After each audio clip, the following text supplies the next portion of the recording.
Ça n'est pas une preuve. On voit qu'on a besoin d'agilité pour le coup, et c'est vrai que dans des systèmes très organisés, très régulés, notamment par le public, on n'a pas d'agilité. C'est-à-dire que pour le coup, on a besoin de beaucoup d'agilité. Par contre, ce dont on a besoin, c'est de miser davantage que parce qu'ils ressemblent à des organisations du type de structure ou de système dont vous parlez. C'est-à-dire que BPI, par exemple, en France, c'est un seul et unique guichet.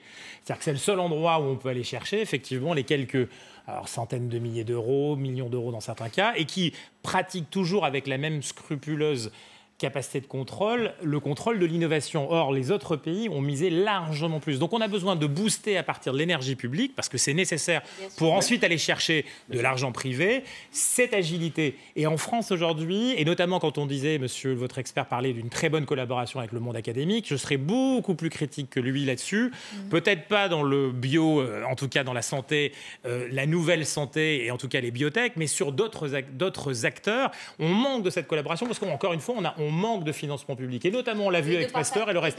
Et donc, il nous faut une base plus importante de mise sur l'innovation. Et ça ne peut venir que du public. Le privé ne le fera jamais, en France, en tout cas en Europe. Et il faut ensuite célébrer l'agilité là-dessus. Ça, c'est